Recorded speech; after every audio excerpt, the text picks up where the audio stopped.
Hello and welcome to another episode of Talkin Shop. Today we're joined by Fitter Matt. Make sure to like, comment, subscribe and let us know who you want on Talkin Shop next. Yeah. And guys, if you can, please make sure to check out the Hope Valley Steam Rally that Matt's going to tell us some dates when you've decided on some. When we decide when the next one is. Yeah. Once we've got the next date sorted, I'll publish it on all my sort of social media stuff. Cool. And it's for a good cause. There's a charity involved. You raised £5,000 so far. Yeah. We're trying to get to 6 for this year. Yes, it's to pay for heart screenings for the local kids to detect congenital heart defects before they become a problem. I think they've picked up so far. I think they've been doing it for 4 or 5 years now. I think they've picked 3 up. Cool. There you go. But yeah, so it is making a difference and it's a local thing. That's why good cause. We're supporting it. Yeah. And anybody can go. And anyone can go, come and have a beer with us, ride on a steam engine. All sounds like fun. It'll probably rain next year now. We're publicising it. Oh, yeah, that's it. There you go. Enjoy, guys. We're not this professional whenever I film it. It's literally iPhone. Yeah, that's it. You know what? The professional struggle was very much the same. It was just just use I think he's even more like.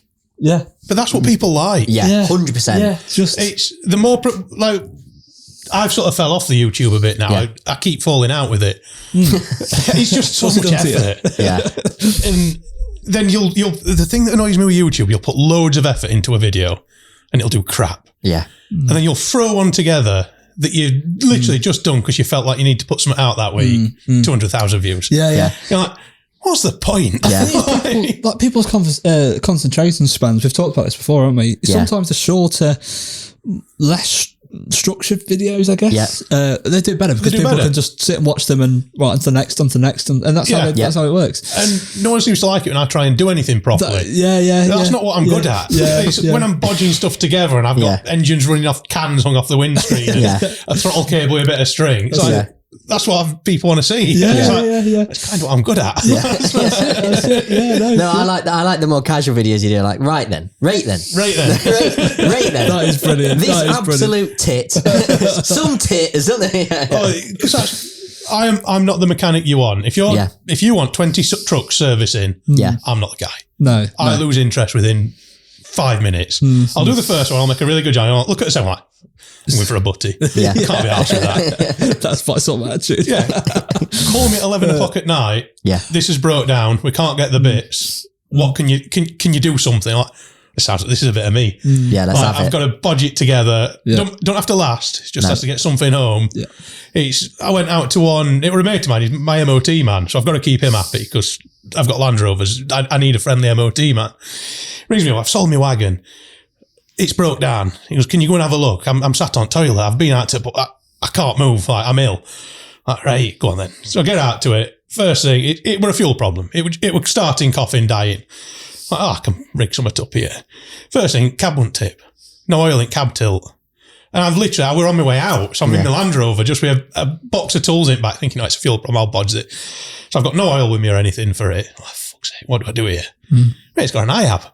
The oil in IAB tank. So I've got a little bit of pipe, which I had to rob off the screen wash. Yeah. So I robbed that so I could make a little siphon to siphon oil out of the hydraulic tank to fill the cab.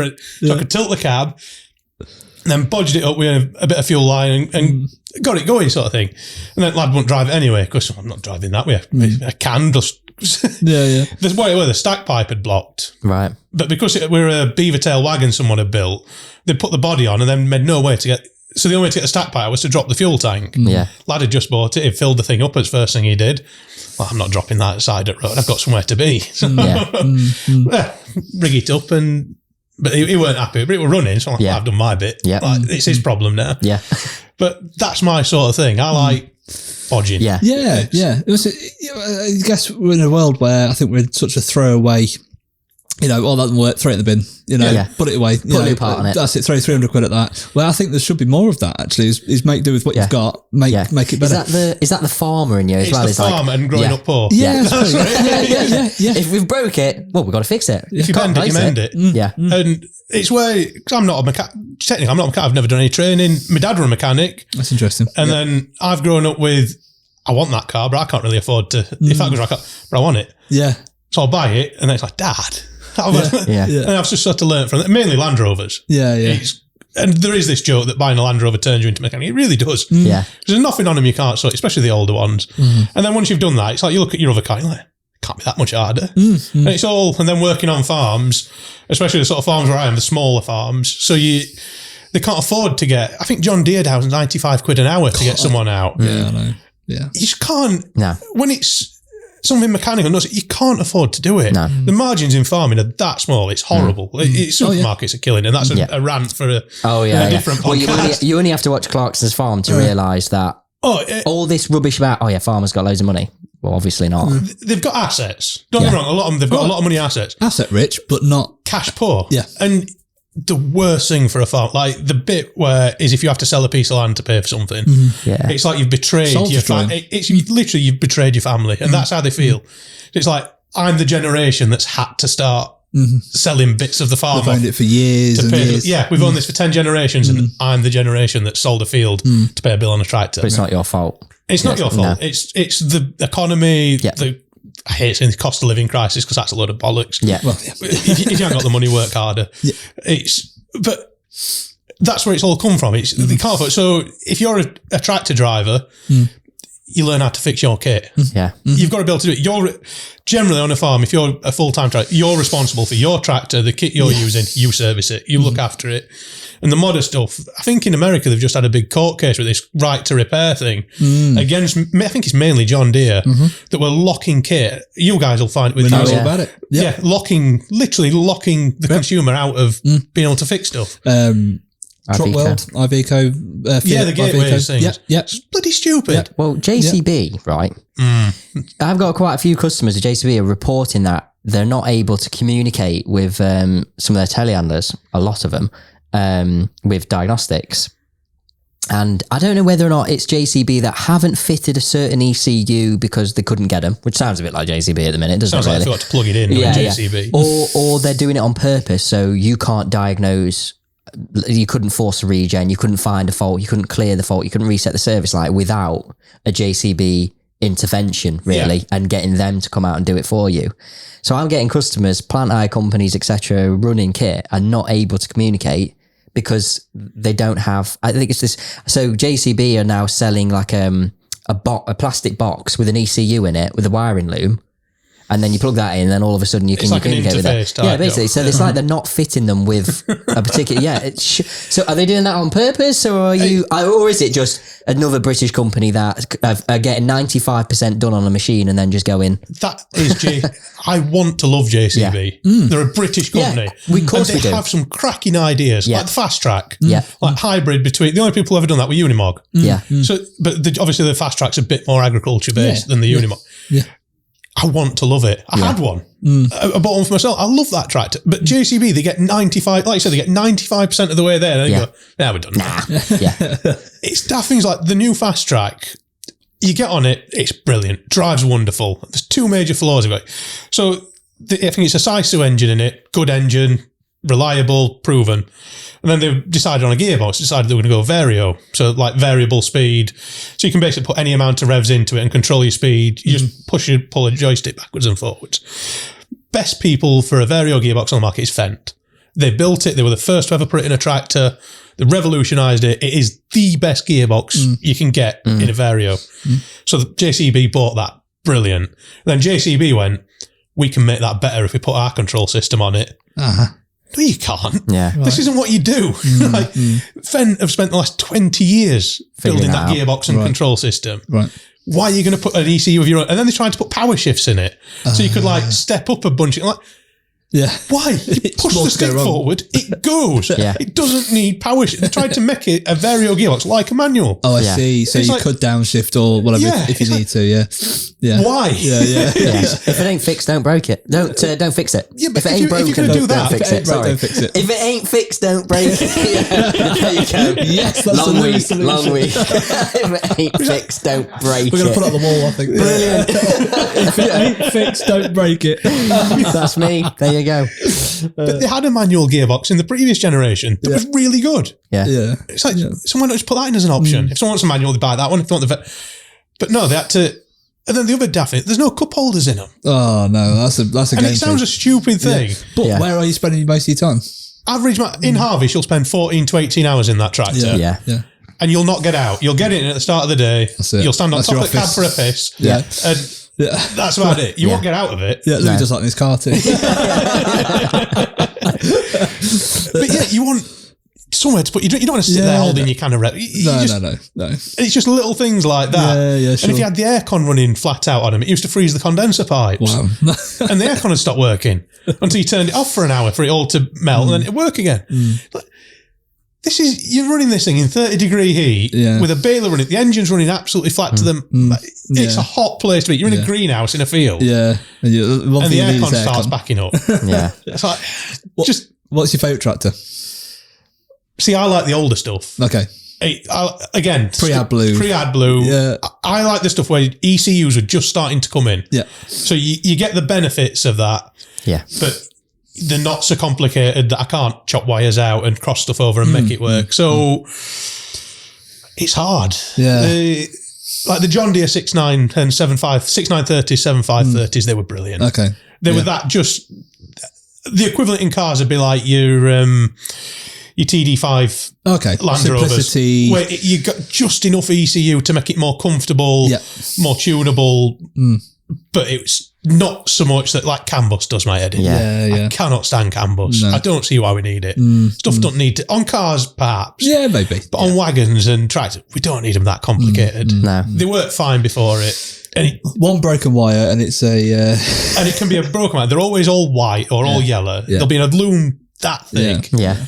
And you're like, I can't be arsed with this. Yeah. Like, I know there's a broken wire in there somewhere. Where the hell is it? Yeah. This looks like a job for someone else. I don't want this. No. I can't. And because it's also delicate, it's like I daren't just stick voltage down it to see where the smoke comes. That's why I always used to find faults on a trailer. If I was trying to find a broken wire on a 30-foot trailer, I'd stick the jump pack on it. Give it 1200 amps, look for where the smoke comes.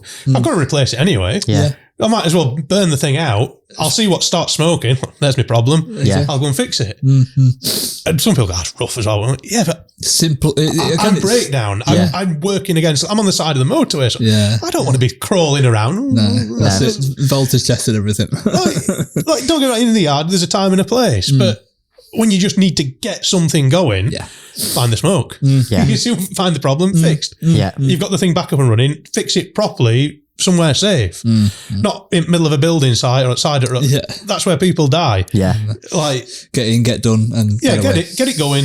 Get it somewhere proper to fix it. Yeah, it's. Do you find? Well, I think it's an old conversation. I think it's common knowledge. British innovation is just gone. It's gone. Is there anything actually that would do you know what?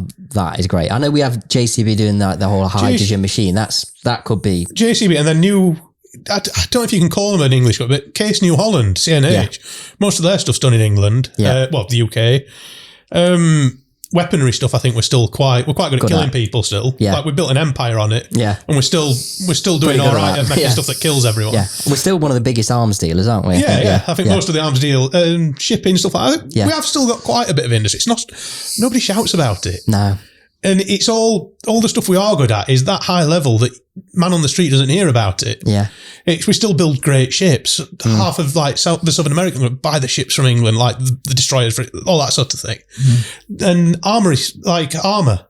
Yeah. We still build a lot of components for a lot of other countries, like the F-35. All the, I can't remember which exact parts it is, but most of the computing side of that and the actual is BAE Systems. Oh, nice. Like the Americans are bragging, we built the best. And but we kind of help. I think half of it is because they've made us get rid of all our stuff a long time ago.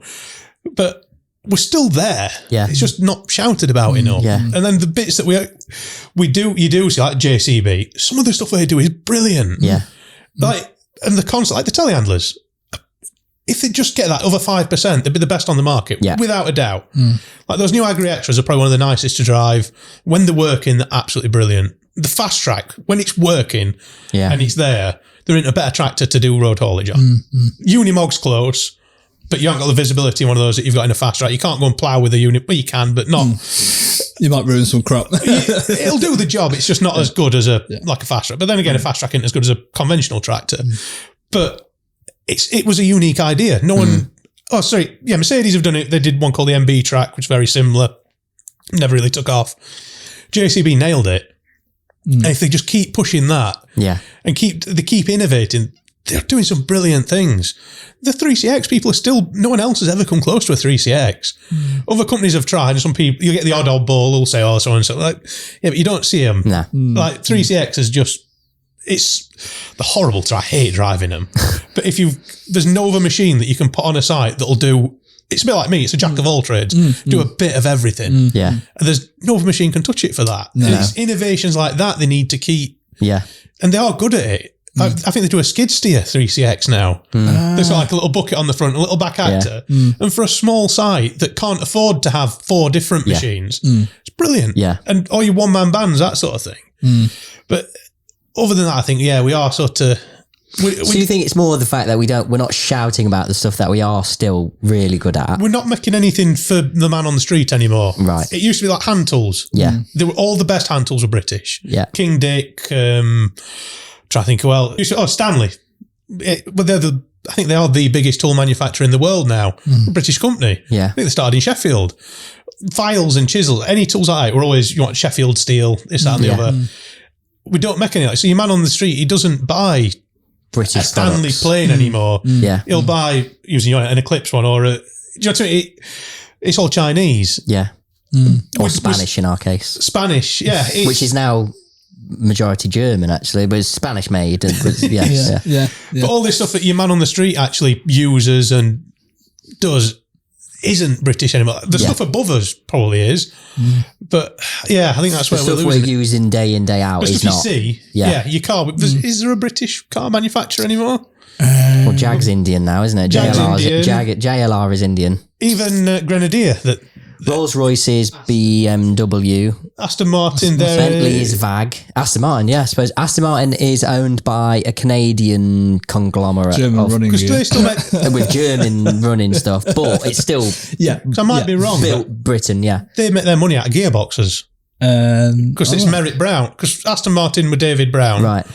That's why it's DB9. Yes. And like in the tanks that we do, in the Centurions, the Chieftains as well, I think it's a Merritt Brown, David Brown gearbox. All right. I didn't know that. And I don't know if they're still making them for the MOD, because obviously we don't get our hands on modern stuff. Actually. Yeah. That'd be I interesting. believe that's where they actually made. Yeah. I don't think the cars make ever.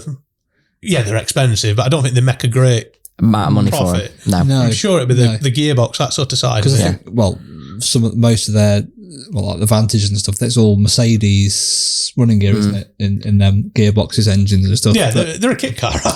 Yeah. But I think the bigger stuff, the 12s are their own engine. Yeah. Now with ZF gearbox, etc. Yeah. The Vantage, I nearly bought one of them not so long back. Really? They're so cheap. Yeah. Well, not cheap, but they're... In terms of like a, 12 plate or 2008 to 12. Yeah, that's what I'm looking at, Vantage. Yeah. 25 grand. Yeah. And they would sound. Oh, Are you looking like? Yeah. And I think it's a Mercedes V8 in them, isn't it? I think. So the 2008 Circa model, I think was it I'm going to say, was it an American engine? Was it a Ford? Sounds about right, but I don't sure, remember. I might be completely wrong. I'm there. not. Should we have a look? Jamie. But the latest one, sort of 18 plate on, was their Mercedes GTR engine, basically. But when I started looking, I'm like, it can't be that hard to fix. Yeah, sure. Well, I'm sure I'll be able to do that myself. I'm like, Yeah. And then the little voice in my head's going, go on, that's a good idea. it. That's a good idea. And for once I was sensible. I'm like, no. And that's how I ended up buying a stupid Ford Ranger. Yeah. I didn't even want. Oh, right. Whoops. You found it, yeah. V8, 2008, DOHC 32 valve V8. That doesn't really help, does it? I might be completely wrong with the whole... They were a bit... 4.7 litre. Well, who made the engine? But yeah, no, that does... Yeah, it does sound right. What you just said about having an American Ford engine in it or something. Yeah, but I can't remember. to be honest. But it's certainly, these days it is the Mercedes gear. But they were so cool. The James, that's the Casino Royale car, isn't it? That era.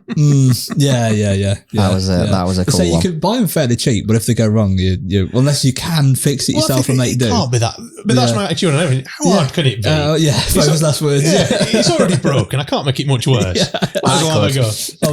I'm one of these people, like, it will be broke. There'll be a simple thing that I need to do. You just got to have the patience. No, that's me. I'm ripping it apart. I'm turning it on, and now that's it. It's completely ruined. See, I've got no patience. Yeah. None at all. No. And I get angry with stuff so quickly. Yeah. But then for some reason, especially if it's my stuff, I lose my shit instantly. And I've got no patience with it. And my dad will be watching me working on something. I was doing the pinion seal, went on the diff on the Ranger a few weeks back, and I lost my shit with it 3 or 4 times. Did a simple job. On site, it took me half an hour. But because I was at home on the drive, even though I've got a workshop with a ramp, I was at home on the drive, and I'm swearing and cursing, and the seal they give me was slightly different. So I had to modify that to make it. And my dad's like, how do you get anything done? I'm like, I don't know. At work, it's different. Yeah. I can't describe it. And it's probably, I found out recently I've got ADHD and a touch of the tism and all this sort of stuff. And it's probably that different environments bring out different things.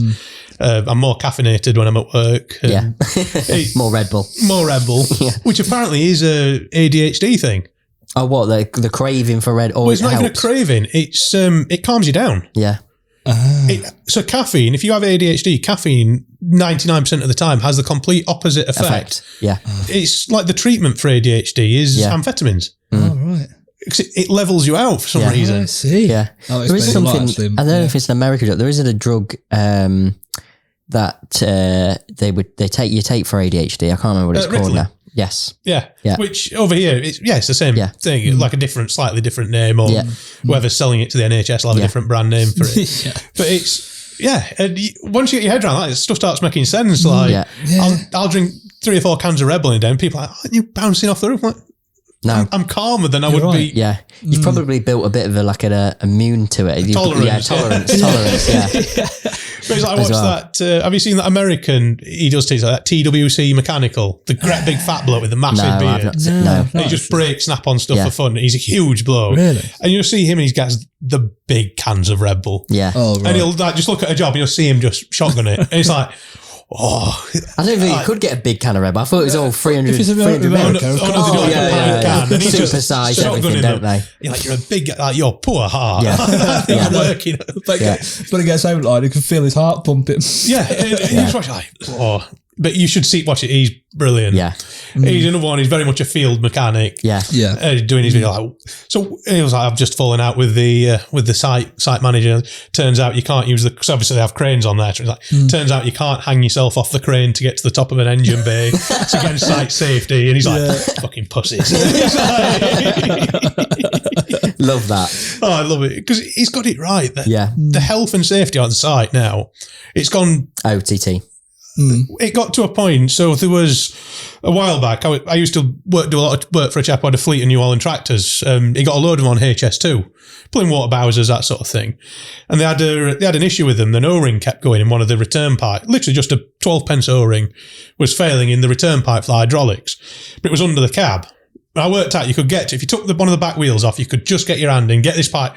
You didn't even have to take the thing off. You just take this pipe off, hook the O-ring out, put a new one in, job sorted. Like the biggest bit of the job, taking the back wheel off. So it's not small on a tractor, it's a bit of a big thing.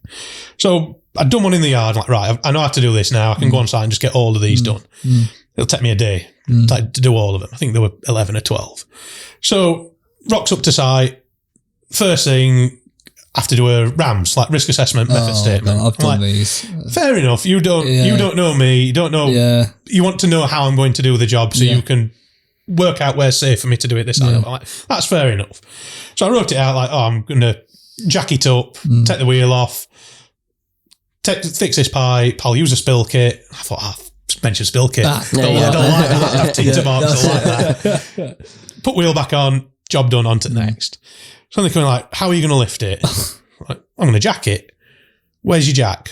Well, it's this one here. It's one I nicked off my dad, like a 30-ton old, I forgot the name, but old English made, must be 50 years old. I can't use English made stuff. Well, this was it. So that's the first thing. Have you got a lift insert for that jack? A what? Lift insert? Really? Yeah.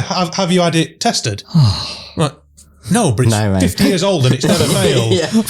I doubt it's gonna. So that went first. So I ended up having to go to Machine Mart and buy a cheap piece of Chinese thing because it had a certificate with it saying this is the manufacturer. It's been tested. Like, it's nowhere near as good as that. Which is more likely to fail. Yeah. Oh, Epco. That was the jack I had. So there isn't a better. You can't buy a better jack. No. It's like, right, solve that. But next, it's how are you going to support that wheel if it falls over? Hold it. It's not. She goes, and you're going to lift it off of the studs. I'm like, well, no, I'm not. You don't lift one of the. You jack it up to the point where the the studs just line with the holes, and then you can just walk them off. Yeah. So you never actually lift it. No. It's like, what if it comes over on you while you're walking it off? Well, the tyre's nearly 2 foot wide. They literally stand up. Yeah. It won't. Well, could you tie it off somewhere as you're pulling it off? Right, so you want me to let go of it? Yeah. Walk around the other side. Yeah. Tie something to it and then walk it off. I said, can you not see the issues here? Yeah. And she's like, well, I don't know if we can do it. I went, is there anything stopping me taking this thing off site? Yeah. And she went, no. I went, I'll see you in a bit. So I went in, I found a lay-by, sort of half a mile down road from site, parked my van there, walked back to site, jumped in this tractor, drove it off the site, down to the lay-by. I did that with all of them. Yeah. There you go. Just took them off site. Yeah. It's bullshit. You know what? It's easier. Yeah, you're absolutely right. Absolutely right. If they'd worked with me, I could understand them having to make sure what I was doing was safe. Yeah. I could understand if they said, we need to put someone with you just to keep an eye on you. So if something does go wrong, they can call for help. Fine. Crack on. Yeah. But don't just go, if you've never done the job, get someone in who understands what I'm trying to do. I'm doing my best to work with. I've been out and spent 150 quid on a new jack. I'm trying to work with you. And it's like, you just, at every point where I'm trying to get on with something, you're trying to stop me. Like, I know what I'm doing. I'm not dead yet. I've still got all my fingers. That's impressive. That's Let me get on. Do you think that's one of the reasons as well? We've fallen behind in certain areas of engineering as well. There's a lot holding because we have too much regulation. Too much regulation. There's when you try and get going doing stuff, there's so many hoops you've got to jump through now. If you want to make a product or do something, there's no one saying that's brilliant. What can we do to get this going? There's none of that anymore. You can't do that because so-and-so's done it. And then someone in a Chinese, if it is a good idea, you'll put it out on the internet a bit, trying to get a bit going. And someone in a Chinese factory will see it and go, ha. Before you've had a chance to trademark. And then it's on Temu for £3.99. It's like next day delivery. I hate that thing. I know. It's like you see it with tools all the time. Like Snap-on spanners, the Flank Drive Plus spanners. No other good tool company can make them because they've painted it. But those Chinese factories don't give a shit. How the hell do they get away? I mean, they just do anyway. Like your diagnostic software. Every bit you've ever made, there'll be one in a factory over there somewhere with some really smart bloke pulling it to bits, trying to work out how to copy it. Like the Chinese, you can see why they do it. Because there's no copyright law over there. No, that's absolutely not. I don't know what that means. It's not in. There's no translation for it. No, I can believe Somebody comment just, but what is actually copyright in Chinese? Go ahead. Go ahead. Do it. I was going to make some joke about a takeaway then. I'm like, we'll keep the xenophobia to a minimum. We'll say that off camera. What was the first, because it was your dad, obviously, that's influenced you or played a big part in you falling into this line of work. What was the first thing your dad went, or do you remember the first thing that you actually fixed as a kid? So the main thing, growing up, we had nothing. Both, my dad worked full time as a mechanic. He'd do his job, and then the minute he got home, he'd always have a Homer sat on the drive. So he'd have one of his mates' cars to fix or something else. So if I wanted to spend any time with my dad before I went to bed, I had to go and sit out in the yard with him and just watch what he was doing. I used to be a fast, because he's one of the only people I know who can do. He can oxyacetylene weld. And the only reason he taught himself to do it was he didn't have electric in the garage, and he could borrow bottles from work. It was the only way he could weld cars up. Was oxyacetylene. So he taught himself how to oxyacetylene weld.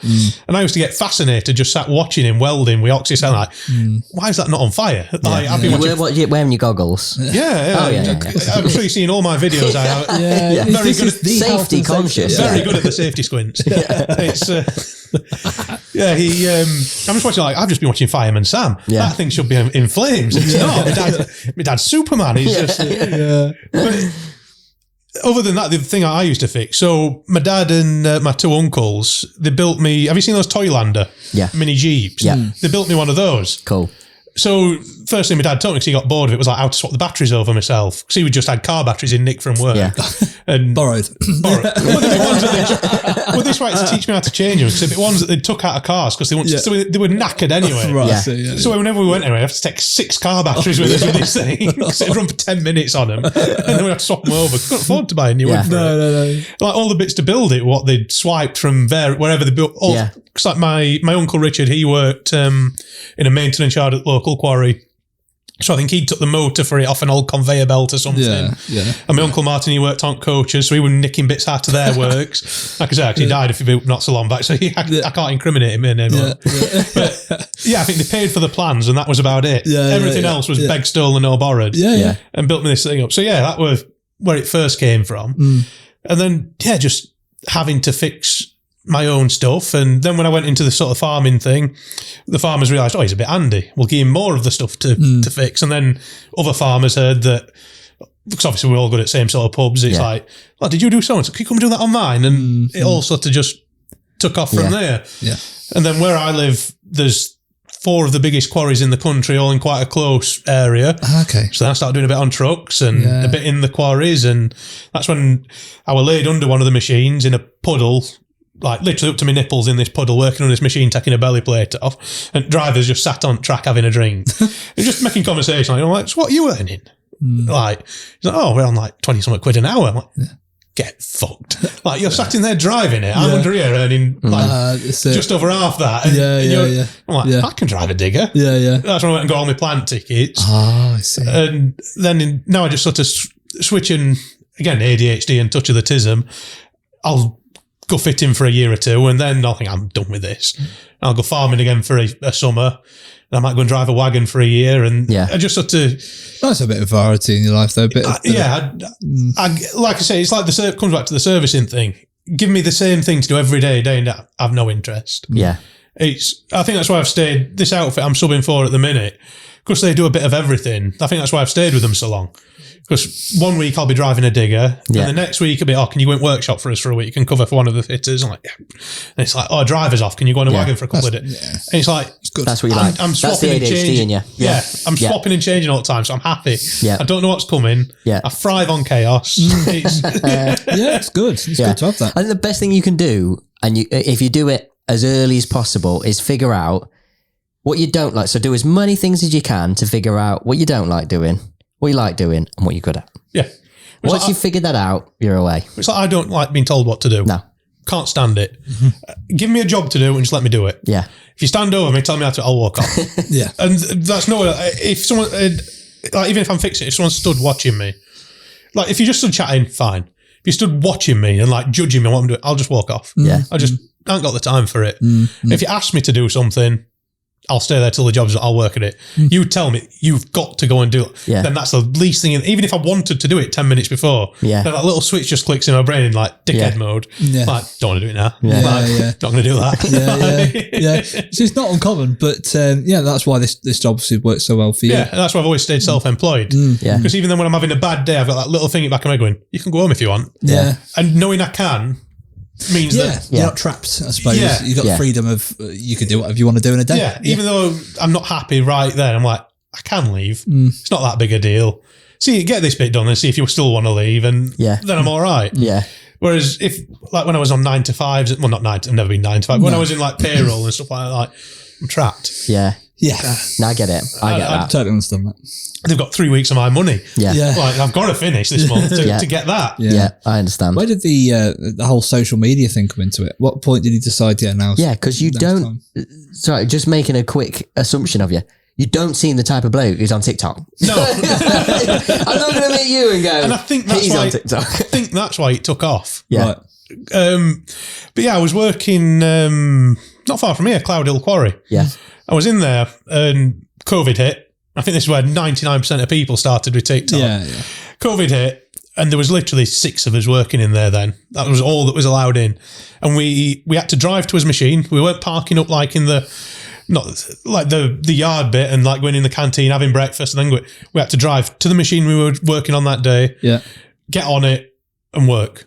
And then get back in your car, drive out the quarry and go home. You weren't allowed to talk to each other. So you start scrolling social media a bit more, then playing with your phone more. I started watching TikToks. All I was doing when I got home, because I couldn't go to the pub, was going to my workshop and doing things. So I started just making a couple of videos. Yeah. And I think the first one that took off was I was just showing people how to bodge a battery terminal. It was on my uncle's old Isuzu Trooper. And I did my usual thing. I insulted a group of people and they all got angry and it all took off. And I'm like, so that's how this works. Yeah. And then, I like that. like, this is funny. They're all upset. Who can I upset this time? Like, let's go for the Welsh. But then I started getting into it a bit and then started talking to a few people and enjoying it. Because obviously it's interaction. But it's interaction I can turn off when I'm done with it. Yeah. So I quite like that. And there is quite a good community, especially in the early days when I first started. It was quite a small... like now, there's thousands and thousands and thousands of... But when I started, especially in like the farming and mechanicking sort of bit, it was quite a small group of people. I still talk to most of them now. Not in person, but sort of online or whatever. I quite enjoyed it. Yeah. So then when obviously everything went back, I carried on doing it. And then the odd deal had come in. I'd make a little bit of money. I'm like, this is all right. This is... Also wanted to send me some free tools. Yeah. And it's like... free tool, this will do. And then through that I met Joe, who all these videos are on, and he was wanting to start YouTube. I'm like, well, I've got a GoPro, and he's like, he just bought, in fact, it's there. There we go. There you go. He just bought the bath. And he's like, I've got this I want to fix, but none of my mates are really interested. What is that? It's a beach armoured recovery vehicle. Oh, right, okay. So that's specific. So that's designed when the landing craft obviously assault a beach, they ram themselves up the beach as far as they can, and then they've got to get back out. That gets them out. That pushes. That's why. So it's built on a Centurion tank hull. So it's not heavy then? About 55 ton. So it's not that heavy in terms of tank. But that whole upper structure is completely waterproof. Right. So the idea is that it's got a great big wooden block on the front. Yeah. And it would just push the landing craft back out to sea. And then switch back and then just reverse back up the beach. And it starts. Yeah. And that weren't the first time we got it started. There were a lot more complaining the first time it went. Yeah. But, so that he was trying to get that going. So I'm like, I'll come and help you with that and we'll film it. And we got on like a house on fire and we had, I think the main thing that people liked is we talked to each other like mechanics. Yeah. We insult each other's families, just do nothing but swear and curse at each other.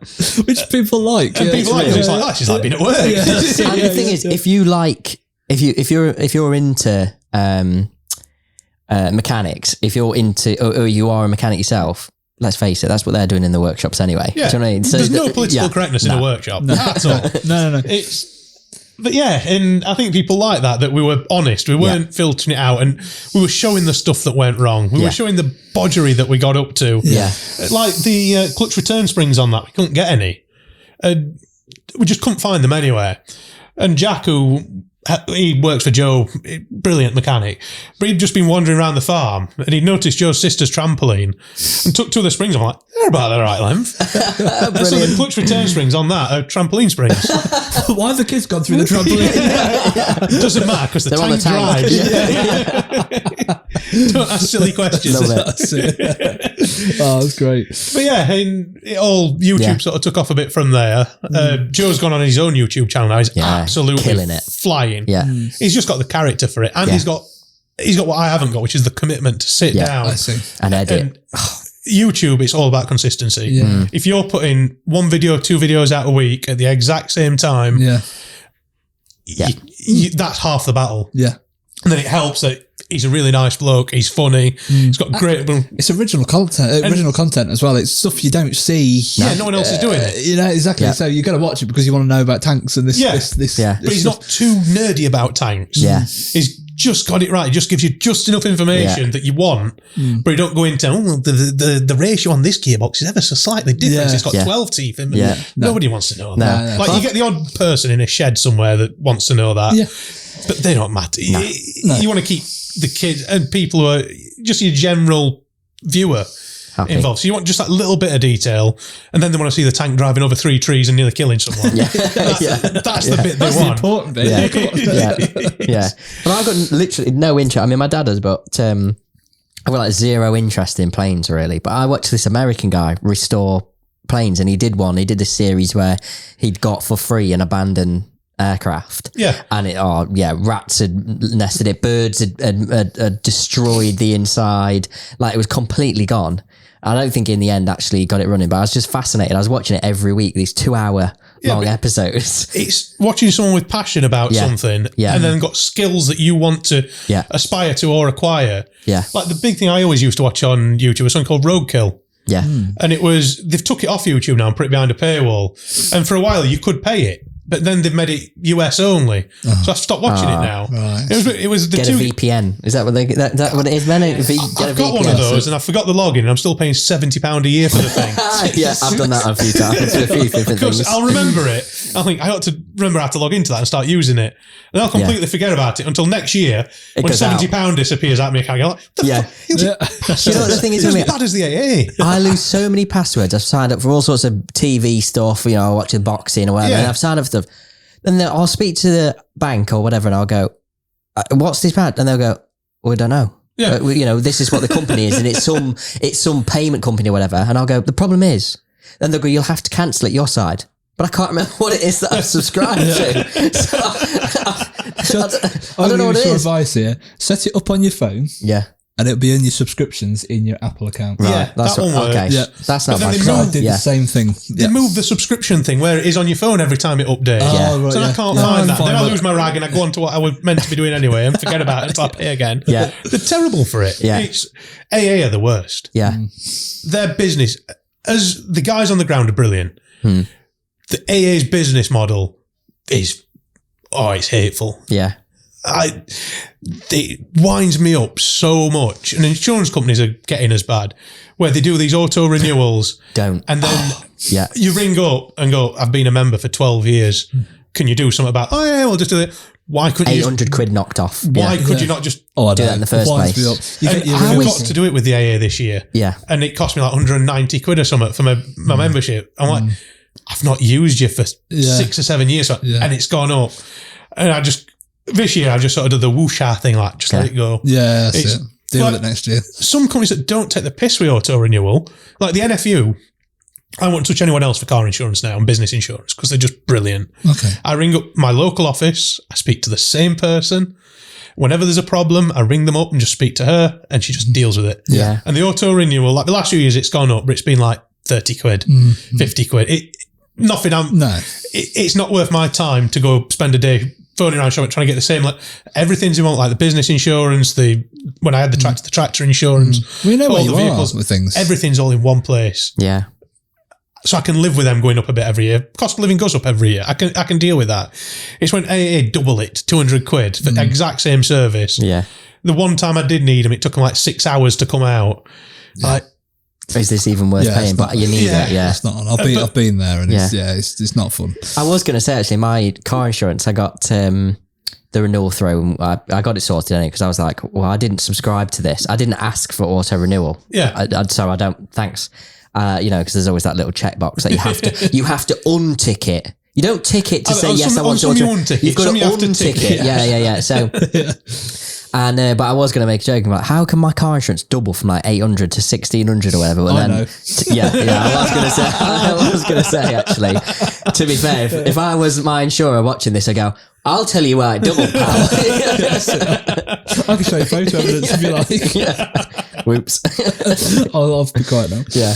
But, no, you are right though. You are right. How it's not, there's all this regulation to stop you from using a jack on site, but no one's stopping your insurance company pulling your pants down and having a go. And it seems the more qualified a driver you get, you get, your insurance goes up for getting your HGV license. So the safer you can drive, the more you can drive. Yeah. So the more experienced a driver you are, that's it. The more like my dad and my uncle, the one who's passed away, sadly, twin brothers. So you'd think everything live in the same area. It's twin brothers. Yeah. One's got a HGV license, one hasn't. Martin's insurance were always dearer. That's fuckers. That's odd, isn't it? That's weird. Yeah. So it's like the only difference really is having his HGV license. Well, he had all his license. He's one of the few people I know filled his driving license, had every single category, and he's Madeira. Yeah, that's bonkers. They see that as, oh well, he could. Yeah, he's got more chance. He got more chance of damages. Where not as he's got more experience, or let's say they just look for any excuse to. Yeah, well, to pretty put much it exactly that. Yeah. Exactly that. Yeah, yeah. In fact, I heard something the other day.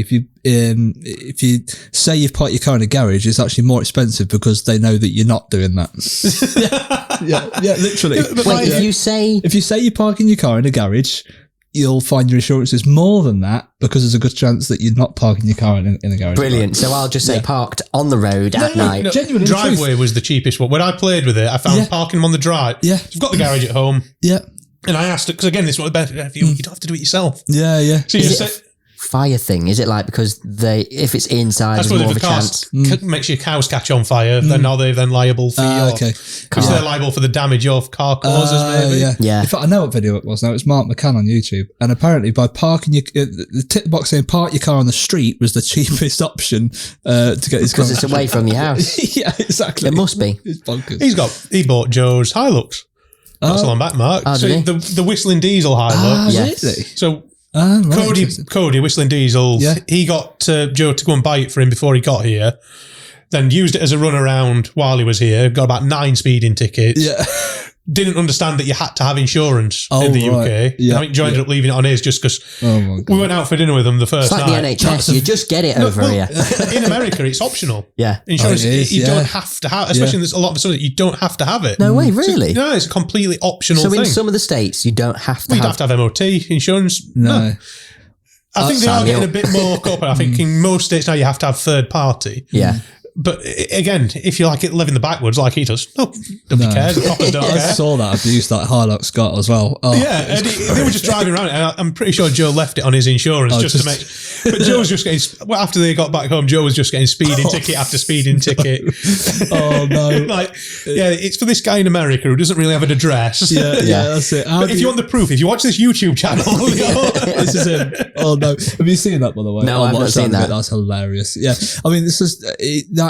Basically, I think what they're trying to do is he's got his own Hilux back in the States, hasn't he? And he's trying to. Yeah, he was trying to. They never sold that model of Hilux in America, right? So he wanted to try it. Yeah, and new one. Yeah, he never told any of his team that he'd bought the Chieftain. Yeah. So the whole excuse for them coming to the UK was they were going to do a Hilux durability test. That was it. On the new Hilux. And that was his excuse to get his team out here. Ah, right. To film the Chieftain. But you can't take it back because there's that thing in America where... We did find a way for him to take it back. Yeah. But it was that much of that. We'd have had to ship it to Mexico somewhere. Re-register it as a tank. Well, no, even then you couldn't take it. So you'd have had to take it through in bits. Oh, right. So that's like take the engine out, take that through in another. Yeah. And I think he was considering it for it just because it'd be funny to upset the government. Yeah. It's like his thing. Yeah. But yeah, I've not noticed.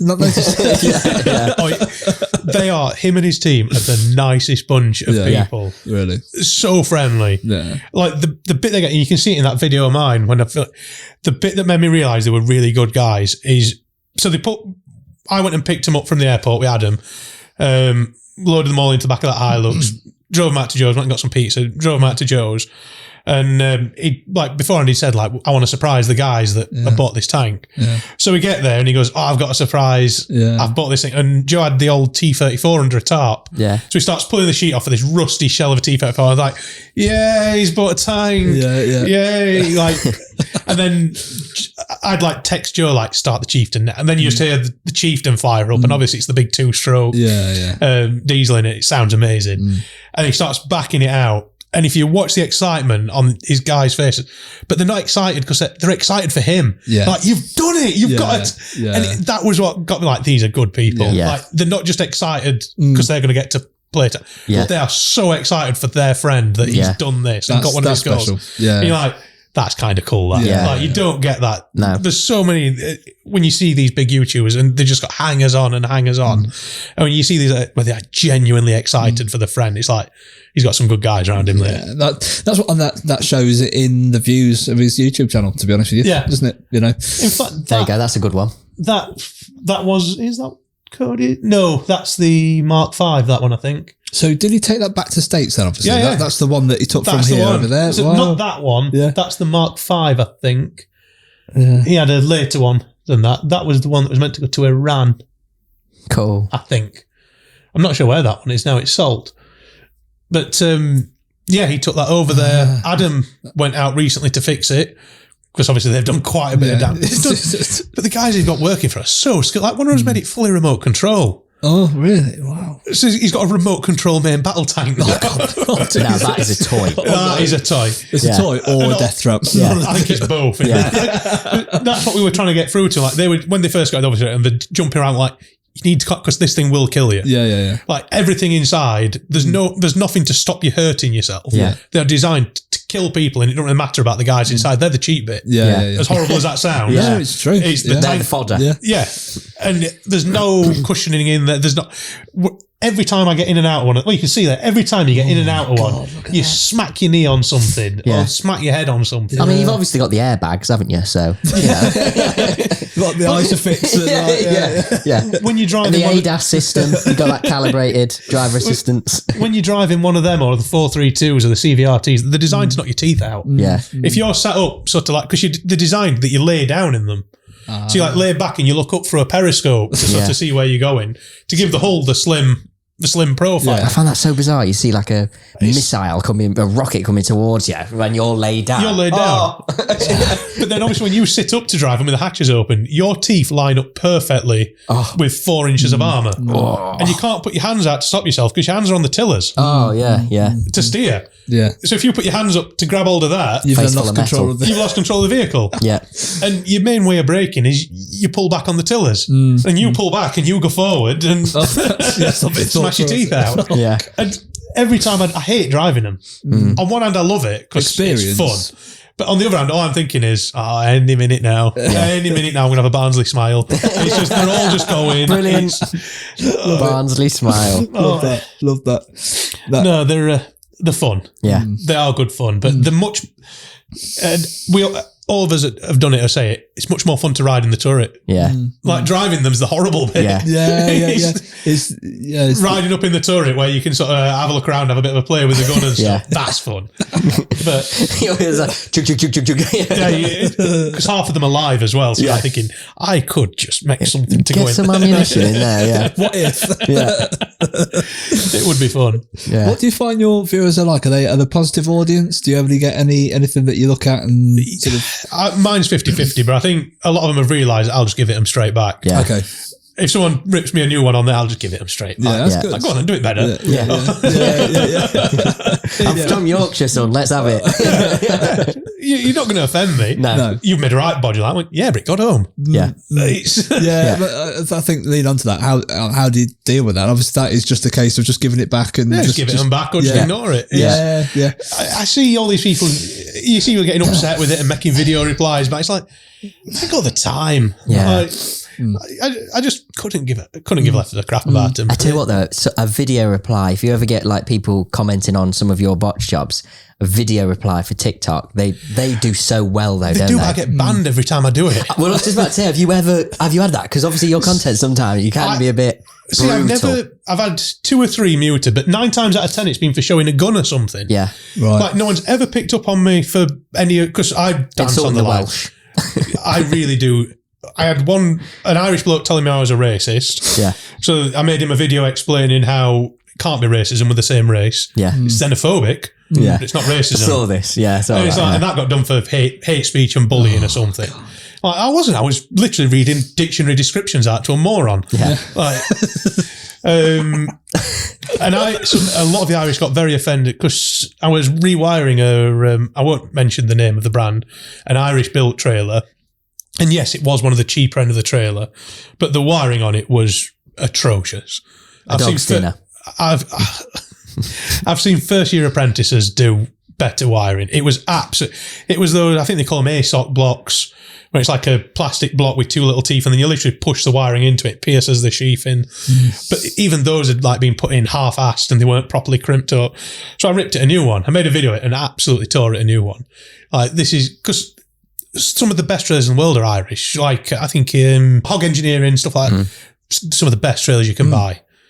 Absolutely brilliant. And then these, it didn't matter they were Irish. I was just saying where they came from. Yeah, well, I suppose you're not outing them for it being an Irish trailer. I was just saying, this is where it's come from. Yeah. Can you not wire it? Yeah. And I get it's built to a budget. Then you go to like JPM trailers. They're all built to a budget. And their salesmen won't hide behind it. Yeah.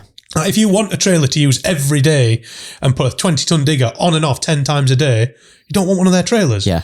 But if you're a farmer who just needs a low loader to go and do a job once a week, then put bales on in the summer, you're not going to go and spend 30 grand on a loader. You're going to spend 10. You buy a JPM and they're built perfectly well.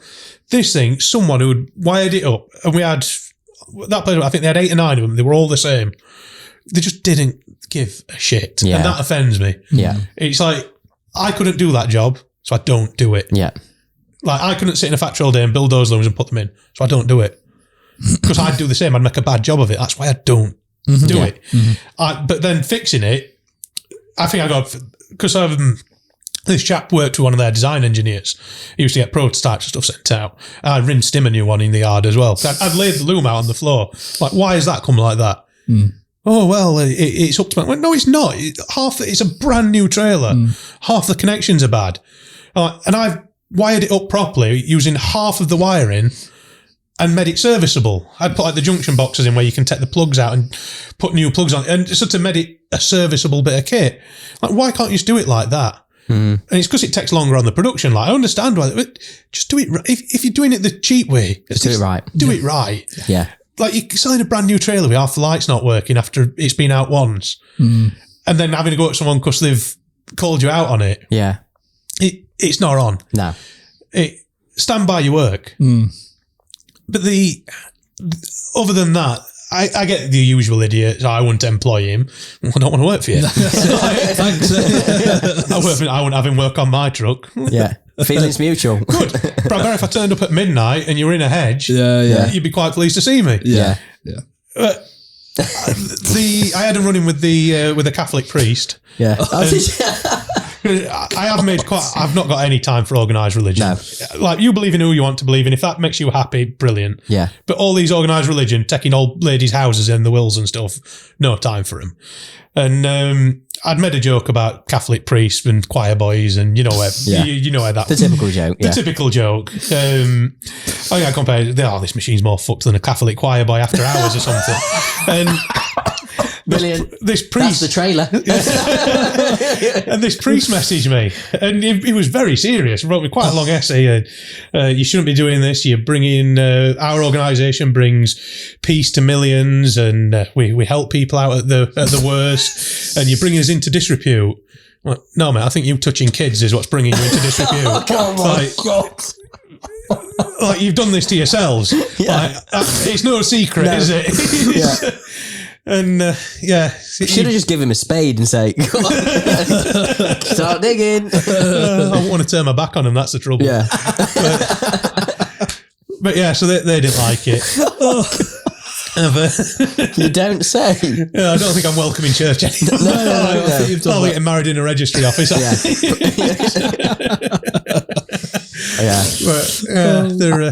I've no time for them. No, I'm of a similar belief. Look, I see it as mainly if it's your coping mechanism, good for you. Crack on. If it helps you, fine. Yeah.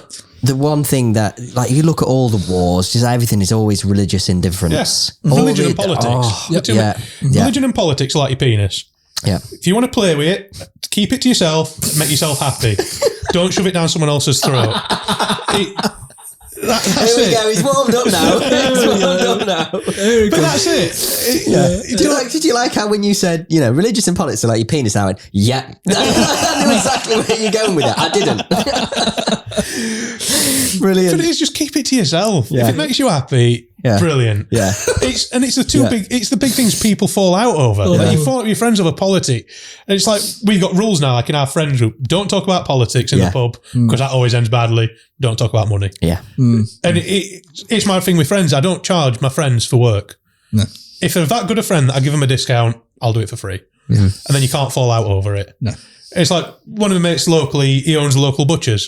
So he pays me in steak. Yeah. I'll go and fix his tractor, and I'll go into the farm shop and get a couple of steaks for my dinner. I saw the video you did on that once. I did a steak for that was good. That was good. Like use it as a doorstop or something. Yeah, if it's no good as a door wedge, it's not a proper steak. I'm not eating it. The steak should be. That's the best thing about his shop. So he doesn't cut his steaks. It's on the joint in the counter. Yeah. So you just go like, I want that. I want it like that. Yeah. I don't even have to ask him anymore. He's like, you having a steak? Like, yeah. He goes, I know. I know what you want. Oh, lovely. I love a steak, mate. The same as a brick. Yeah. Yeah, that's it. About the same sort of weight. Yeah. Knock the cow out with it. Not the next cow out with the steak. I tell you what, I'm having a steak tonight. Oh, you've done it now. You've done it now. Oh, it's the best. Oh, it is. Yeah. I love it as well that so his farm shop's brilliant because I think it's like 90% of the meat in there's off his farm. That's good. So you can't beat that you find me a vegan who can beat that argument for you're killing the planet. How am I? Yeah. I'm driving 1.5 miles and buying a cow that's come from there. Yeah. And I'm killing the planet. Yeah. Crack on, mate. That's it. How much of an impact is your avocado made? Do you know what I mean? Yeah, how far has that travelled? And you have that every day. And you have that on toast every day. Yeah. Whereas that one cow's fed half the village this week. Absolutely. Don't get me started on vegans. No. They're, We won't. Not a lot of time. There's no vegans here. So. No, not a lot of time. They're up there with electric car drivers. And I've heard your guys' thoughts on that. Don't get us started on electric cars. We don't talk about electric vehicles. That lithium ion that's travelled halfway across the world after a kid's mined it. Yeah, they're brilliant. Them things. And now we'll die at 32 because they've got radiation poisoning and I can see where they make sense. Like, don't get me wrong. Like I said to my dad, because some of the deals on them at the minute are unreal because nobody wants to buy them. No, and this is exactly what they're doing. It's because you can buy one for next to nothing under a business plan, scheme, whatever it be. Well, LDV do a pickup, don't they? Electric pickup. Oh, yeah. And one of them came up on one of these Facebook ads the other day, 160 quid per month to lease it with, I can't remember how many miles it were. And it didn't have a massive, I think it only had like a 200 mile range. I think that's why it was so cheap. Yeah. But my dad drives, so he's got a house in Ecclesfield where he lives and he drives out to the Peak District every day. And it's like 25 miles. And I said to him, like, Dad, in all seriousness, this would make sense for you. So you charge it overnight, drive out here. It's a pickup so you can chuck your tools in the back. You can charge it when you get here and drive up. This would actually be free motoring. It would genuinely make sense. I'm not fucking driving that. And that were it. Yeah. What if I want to go somewhere? Well, I'm not telling you to sell your other stuff, but that would genuinely make sense. But the thing I've never understood with electric cars is why have they made them rechargeable? So my DeWalt drill, I don't charge up the drill, I charge up the battery and I change it. We've got the infrastructure in this country in the petrol stations. It's already there. There's already a space there designed for cars to pull up, be filled with fuel. Why haven't someone, and it's generally the Californians that do it, isn't it? They're the ones that brought out OBD2. Say every battery has to have this interface and be this size, and just change the batteries. Yeah. So you pull into the station. There's a little man. They charge the batteries. They have a rack of batteries because every car has to use the same battery. They have a big rack of them, and man or woman on a forklift, and they come in. You pull your car in. You go and buy your can of Red Bull, your coffee or whatever. And by the time you come back out, they swap your battery over, charge you 50 quid. Yeah. Job done. That's an idea. Get mining. We need some more lithium. But that's the only way I could see it making sense. But they're targeting the wrong thing. Yeah. So they're targeting these cars that'll do. So your average mile street does what? 15,000 mile a year? Yeah. It'll burn X amount of diesel. Yeah. Your quarry, where your machine stays in one place all the time, they're what you should be targeting. So a 30-ton digger will burn 500-600 litres of diesel in a day. And there might be 20 of them working in one quarry. Then there's all the rest of it, all the dumpers that are burning 300 or 400 litres a day. But they're all in one place. So sure, it makes more sense to electrify, if anything, them that are burning literally thousands of litres a day. And working there for years. Yeah. And working there for years, and they're in one place. Yeah. They're not travelling up and down. But cars are the least, in my head, they've got to be the least polluting thing. That's it. I mean, petrol and diesels now, we're at a point where they are so efficient. Why do we need another alternative? You can touch the inside of a diesel tailpipe now. It's clean. Yeah. And I don't know how true it is. Someone's saying like the air that goes out of the back of a diesel in London now is cleaner than the air going in. Yeah. Yeah. Exactly. Yeah. What is London? Yeah, it does smell funny. You get some good food down there. Yeah. I'll give them that. But they're targeting the wrong things. Yeah. And as a your man on the petrol street can't afford it. That's it. As a petrol head as well. Fish and chips, by the way. Oh, God, have you ever heard of fish and chips in London? At the Thames. Don't do that. Oh, God. Fish with two heads. No, it's hardly Whitby, but yeah. No. Cool. But the targeting the man on the street, laying all of this stress on the man on the street to go and spend 50 grand on a hybrid whereas these big companies can probably afford it more. And your Hitachi and all that, they're already building diesel hybrids. Surely they can be scaled down and they make a lot more sense in plant. And there's no reason if a digger's working on a shelf, you could leave it plugged in. It's not moving that far. If it's sat on a stockpile, you could plug it in and leave it plugged in. That to me is where it needs to. Well, you were just saying about going to Goodwood, weren't you? And they're literally all the stands now are just full of electric vehicles. As you walk in, you've got MG, BYD, some manufacturer that makes something called a Yang Wang. No, I thought you said that's one that can spin around on itself. It looks cool, but I'm not sure what the name is. I think I translate something else in there over here. But, I said, well, your Yang is your, and a Wang is your, is what you do. What car do you drive? Big Wang. Yang Wang. It's not got the same thing as, what do you drive? Jaguar. Yeah. What do you drive? Yang Wang. No. You see them keys in a bowl, you're not going to grab them first, are you? No. But there was just this massive electric agenda as you walked in. I was like, no. This, as soon as you go into the show, it gets less and less. Yeah, you get your actual petrol head. As petrol heads, you're not going to drive an electric car. And I hate how some of them are quick as well. But they've got no soul. No. Nope. Joe's dad's bought the Tesla, the dual motor Tesla, and he took me out and he's like, it's quick in it. I'm like, but straight line fast. It's not exciting. No. But it corners. It corners 4-wheel drive, and obviously with the batteries, you can get the weight distribution perfect. But it just feels too easy. It's almost like I've never really got Subarus and Mitsubishi Evos because they make an average driver good. Yeah. Do you know what I mean? Like a good driver will always get better out of them, but they make people. That's why I think so many got written off. Because they made you feel like you're a better driver than what you were. There's a video circling at the minute. It was of literally exactly that. A lad with a white Evo coming off an island, and it goes backwards. It's literally slapping like that. And he doesn't know what to do, so he's just letting the car try and sort it out. He just puts his brakes on, and then it spins and hits the barrier. So if you could drive, actually keep it. Keep some power on. Let the car pull itself out. It'll get yourself out of trouble. But that wasn't me either. To be fair. I think it was. That one. You see it with trucks and plant now. There's that many people coming through with no experience. And that's the first thing. Like they'll start sliding going down a whole road. And the first thing they do is hit the brakes. Lock everything up and you've lost all control. It's like bad weather, isn't it? I think people think the best thing to do in this situation now is slam my brakes on. Nope. You get the other people to slam the brakes on and dip the clutch. Well, then your engine braking's gone. It's not even that. It's like if you've got a 4-wheel drive car, if you leave the clutch up and hit your brakes, your front brakes, anything that tyre grip can't use, it'll transmit it through the transmission and put it into your rears. Like tractors do it. Most tractors don't have brakes on the front. Right. But they have a little solenoid, and as soon as you hit the brakes, it clicks them into 4-wheel drive. Got you. So then the braking from the rear axle gets transmitted through the transmission to brake the front axle. Yeah, that's true. That's true. So by dipping the clutch, you lose that. You lose it. You've lost half your braking power. But that's the first thing you teach, isn't it? When you slow down, put your foot on the clutch, then the brake. It's the amount of people. Trucking's not so bad because modern trucks make up for a lot. But plant, especially you get on the big dumpers and you've got 40 ton on your back and you're going down a steep muddy track and they lock up and you see them doing it and you're just watching like, oh, it's going to go bang, I'm going to go and fix something in a minute. I'm going to have to drag that out. Sometimes you'll see someone get on and go down, you're like, I'm going to start walking to the digger now to go and drag him out because I can just see what's about to happen. Do you think that's like lack of experience or teaching or both? Right. I think a lot of it is that I take a lot of stuff for granted because I've grown up on tractors and you learn how to do stuff because half of the time you learn how to fix it because you don't want your dad to know you've broke it. So you learn how to fix it because you don't want the lad you're working for to know that you broke it. True Yorkshire style. Fix it quick and don't say anything. Or tell him after you've sorted the problem. That's it.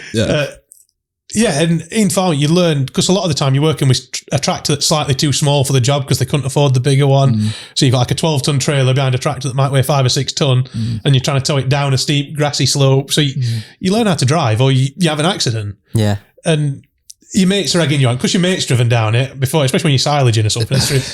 And your mates managed to get down. I can't say I'm scared now. knowing he's done it. Yeah, and there's been times where I've been going down steep on the trailers, like coming round on me, overtaking. You're like, well, got to gun it and go for it. There's not a lot I can do here. Love it. Oh, dear. Have you got any plans with Joe coming up? I need to any get projects. I've been terrible at getting down there. The problem is because he's down Leicester way. The last 2 jobs I've had have been up Carlisle and Northallerton. And I'm doing 12-hour days on site. So by the time I'll get home, like I said, like 7:30, 8 o'clock on Friday. And to get down there, I've got to be up at 7 to drive all the way down south. Like when we first started, I was on HS2. So it worked out really well. I'd finish on the Friday, stay an extra night, drive up, call at Joe's, do a day with Joe on Saturday, and then go home. Yeah. And it worked really well. And now the hours are just killing me. And YouTube's one of them things, the more you put into it, the more you get out of it. Yeah. And I noticed it when I put a lot of effort in and put 4 or 5 videos out in a month, I earn good money off it. And I could make a living off it. And then obviously the more I put in, then hopefully it'd build up and I could do it full time. But it's taking that jump to do it full time and going away from having good client. And I don't want to let the people I'm working for down because they've been good to me, pay me really well. And there's that. Yeah, I get that. It's a risk. It's a big risk. And then there's other opportunities that keep getting dangled in front of me. I'm like, if I do YouTube, I can't do that. I need to, what is it they say? Get off the pot. Oh shit. I need to make the decision soon. What am I going to do? Because a lot of places don't like you doing the social media stuff. That was another question I was going to ask you is how do you find that? Because like earlier, we're a world of health and safety and things where no, we can't film that because, especially at HS2. Yeah. HS2 wouldn't have allowed it, but I just didn't tell them. But that was all a shit show anyway, wasn't it? Yeah. So complete waste of time. Cheers. Well done. To be fair, at least all the companies that did work on it, at least all they benefited. They all benefited. Everybody got the management ruined that job. HS2 in principle was a good idea. And they sold it on that's the main thing they cocked up on. They sold it on this, it's half an hour quicker to London from Manchester. They didn't mention that by putting all these passenger trains onto this new HS2 line, it'll free up X amount of goods train space on the older lines, which run slower anyway. So you can put 10 extra trains per hour on, which might take 500 lorries off the road. That would have been the way to sell it, in my opinion. And when we went through the inductions, this is what they were telling us. And you're watching it like, why aren't you advertising this? 500 lorries off the road every hour. That's a selling point to average. It's bad for haulage companies, but for your average Joe trying to get to work, it's a good thing. And for the environment, it's a good thing. But that place just knew how to waste money. Like we had to go and watch I forgot what they called it. I think they called it an interactive induction. And it was basically a bunch of actors acting out scenarios and you had to sit and watch them and then tell them what had gone wrong. Wow. So we sat in this, so they told us we had to go to this for this induction and you sat in just a normal briefing room. Then these 2 people storm in, either shouting at each other and then they just pause and he goes, this is not how you start your day. This is how you start your day. It's starting your day full, and you're just there like, oh, what the fuck am I into now? It's like an 80s, what did they used to call them? That's exactly what it was like. Like wooden sets and you had to move between the sets. Like, this is the bedroom of George. Let's find out what happened to George today. And then it shows you this video of this kid climbing over a thing and dropping down a well in a building. It's like, dickhead shouldn't have been there. What's a well? There's no wells on HS2 anyway. He's like, got what he deserved. I did stupid shit like that when I was a kid, and if I'd hurt myself, my dad would have given me a thick ear. If I'd killed myself, it'd have been sad for a day or two. Well, he's obviously a bit thick. But God, that were a bad day. Like sitting in front, and you're like, how much are they? Because these actors must be on 200 or 300 quid a day each. They're renting this entire building out on an industrial estate to do it. This must be costing tens of thousands of pounds. No wonder this job's costing millions.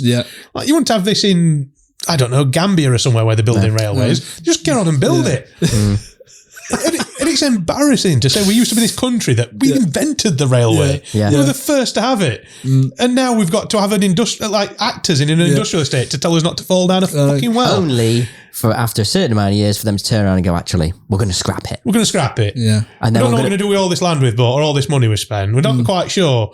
And then you've got contractors digging as many holes as they can because they know in 6 months they're going to get paid to fill them back in again. Yeah. And people have sold their houses as well, and for this land to be basically flattened. And now what are they going to do with it? What did they say? They said they were going to put the money in to improve the infrastructure that they've already got. Good one. Bollocks. Where's that? So how long? 6 months are we since probably the announcement that some of the stuff they were doing was really good. Like ahead of the line, they were building all habitats and like for displaced wildlife, they were building settlement ponds and stuff. Like really, I could see what they were trying to show what construction could be like. Yeah, I get that. It was. If it had worked how they'd planned, and it was going to be this golden project that would show how. Like with a bottomless pit of money almost, you could try electric plant. And they did do stuff like that. They had electric telehandlers for the first time on site, trying to show that this can work because it has worked here. And you can do all this stuff for nature and it not destroy the project. You can build a habitat before you build the construction site so the wildlife's got somewhere to go. And that is brilliant if it had worked. If it worked, If you get halfway through and then go... guys, we've run out of money. Money's all gone, and now no one will ever do any of that good stuff because they'll go. Maybe that's why it went. Exactly that. Yeah, so they've sort of poisoned the chalice a bit now. Should have just ploughed on.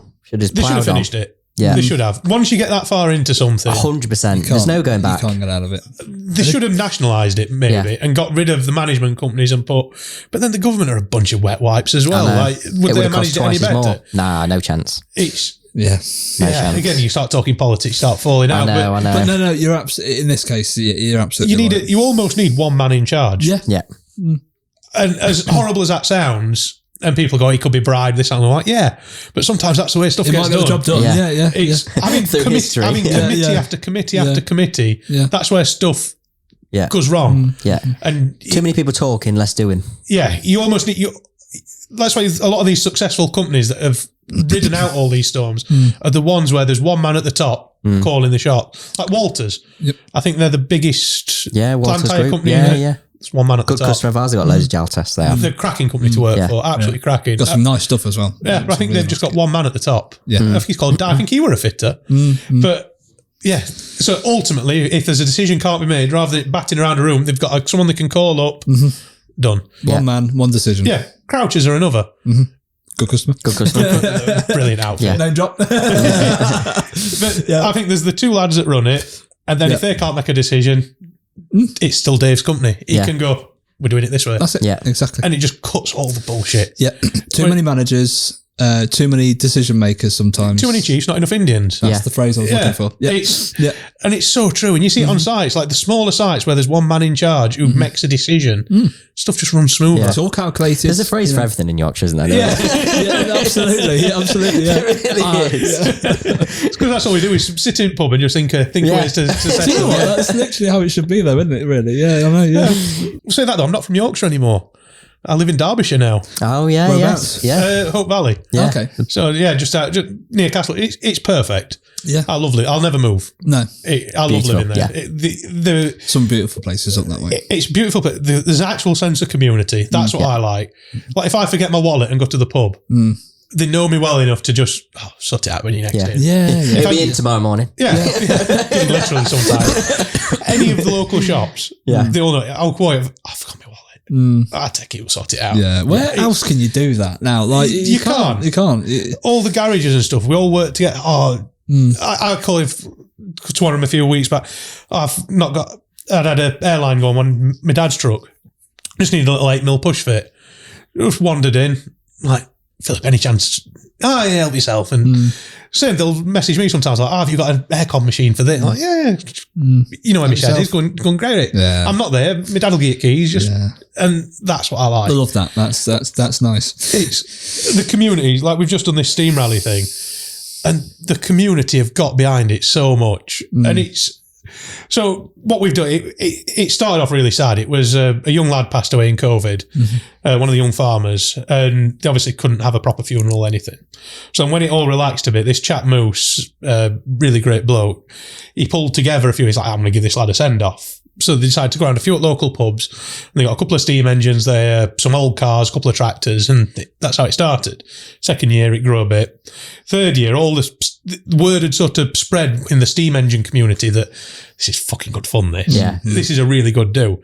But at this point, the family involved, whose lad it was for, they sort of wanted to take a step back because it's bringing up bad memories every year. Yeah, of course.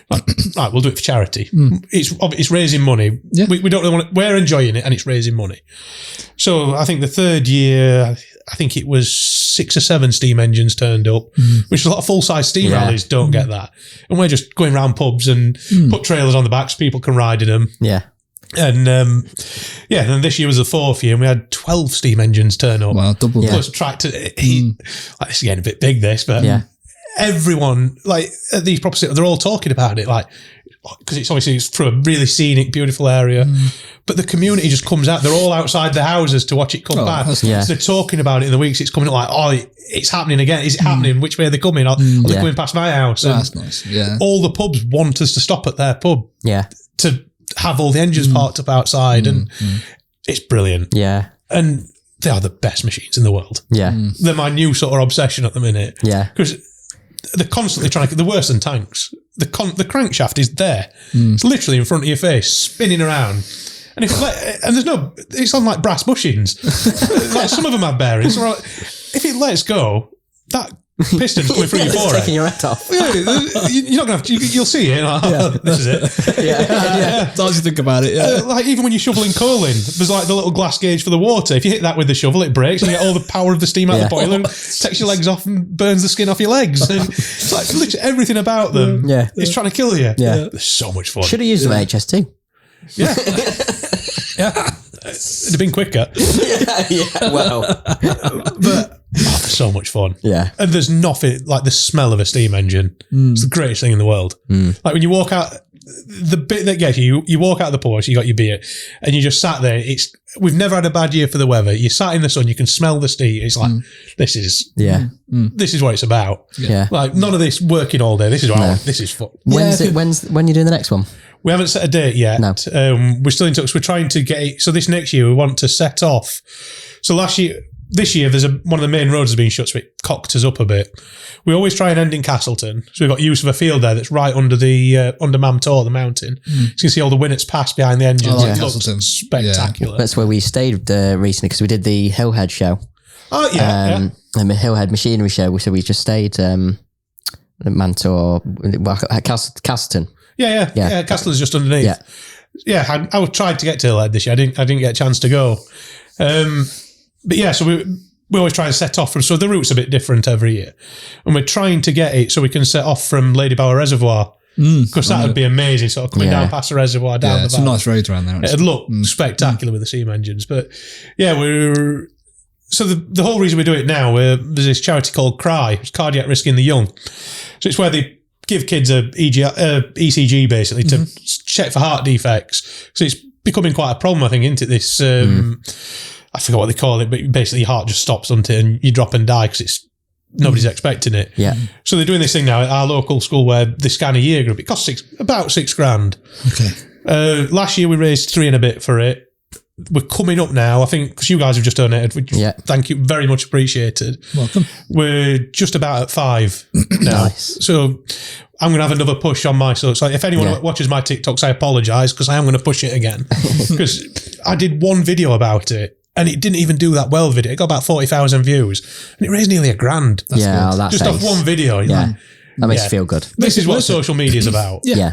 Pulls people together, and in cases like this, it's a really important, and it will save people's lives. So it makes. I got more excited watching.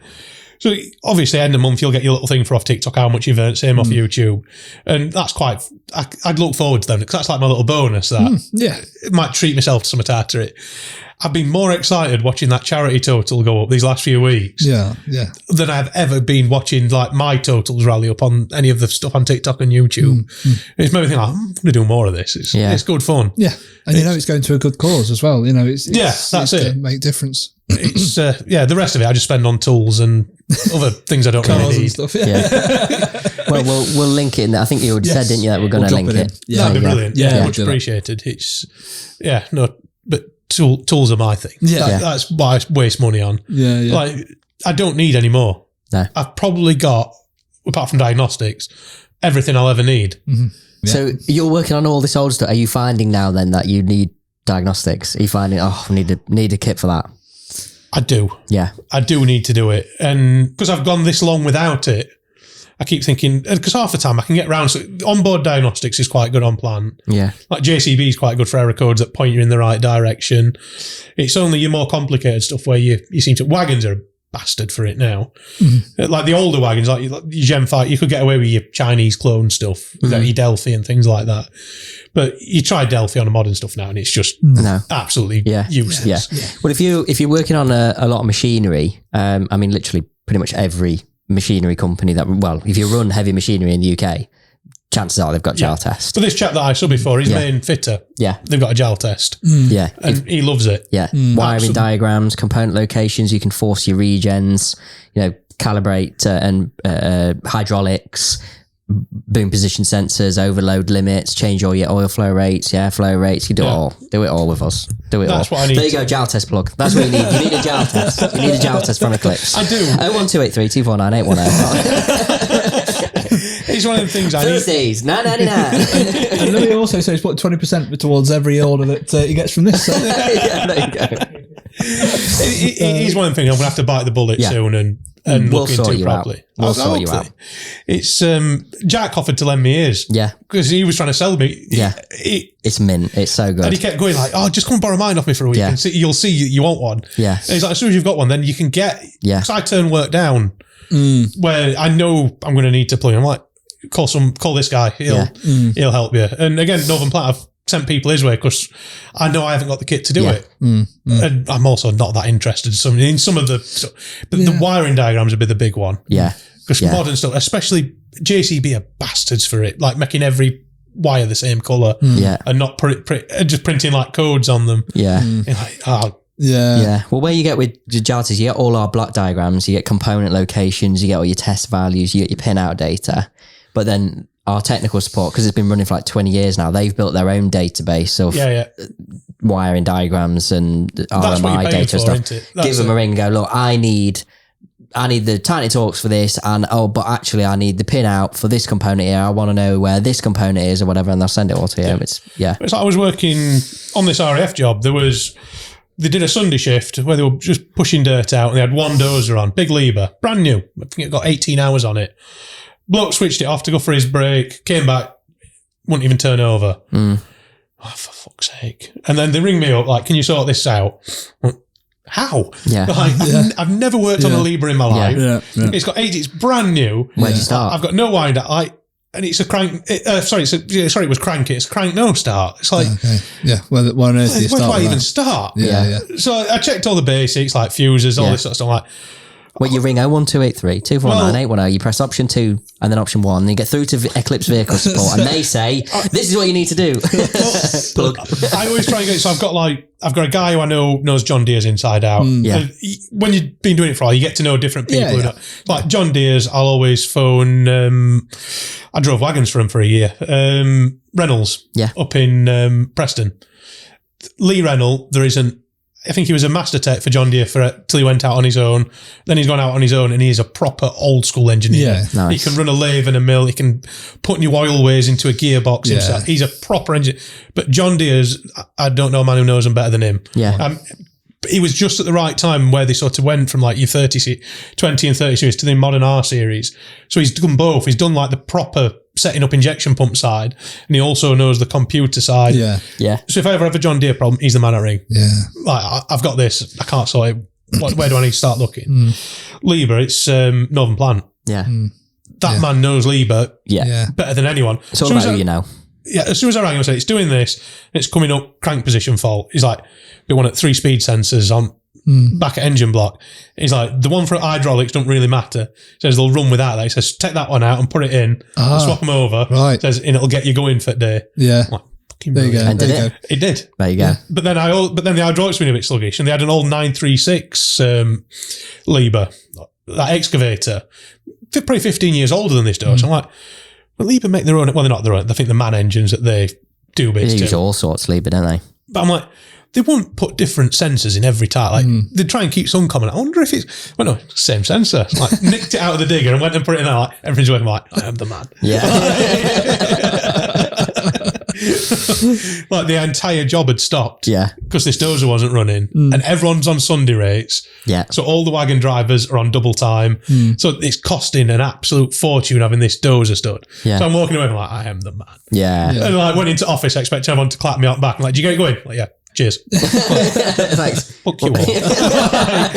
I'm having an extra half hour for my butty now. No. But I bet that keeps you going though. The sense of achievement that you get. Oh, it's what I live. Satisfaction.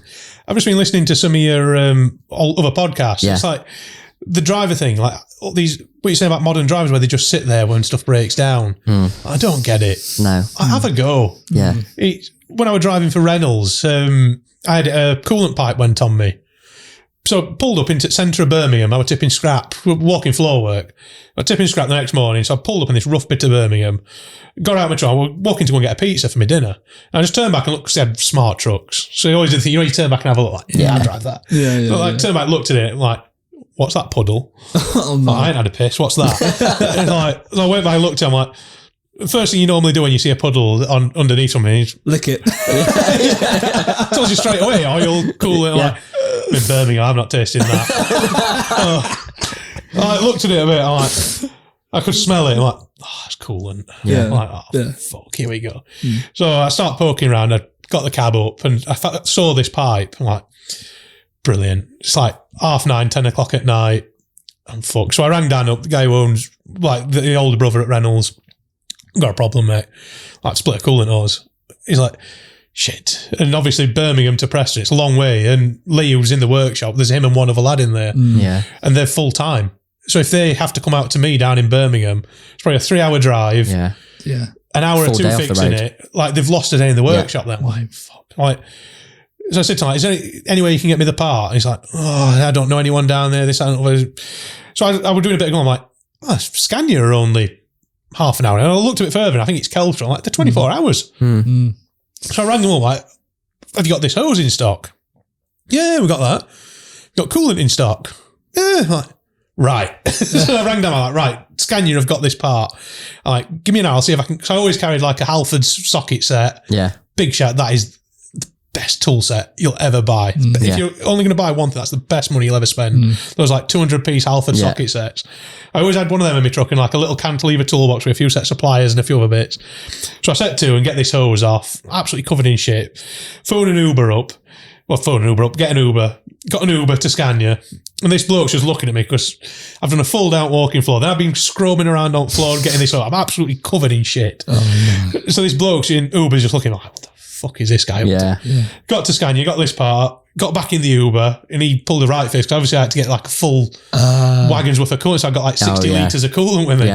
Like putting that in his boot. He's like, I don't think he spoke much English, but he's just, you can just tell someone, what the fuck is this? Get back to wagon, putting it all back together. I had to take a few bits off to get to this. It weren't too bad. It was just working on floor weren't the best. And putting it all back together, and this car pulls up.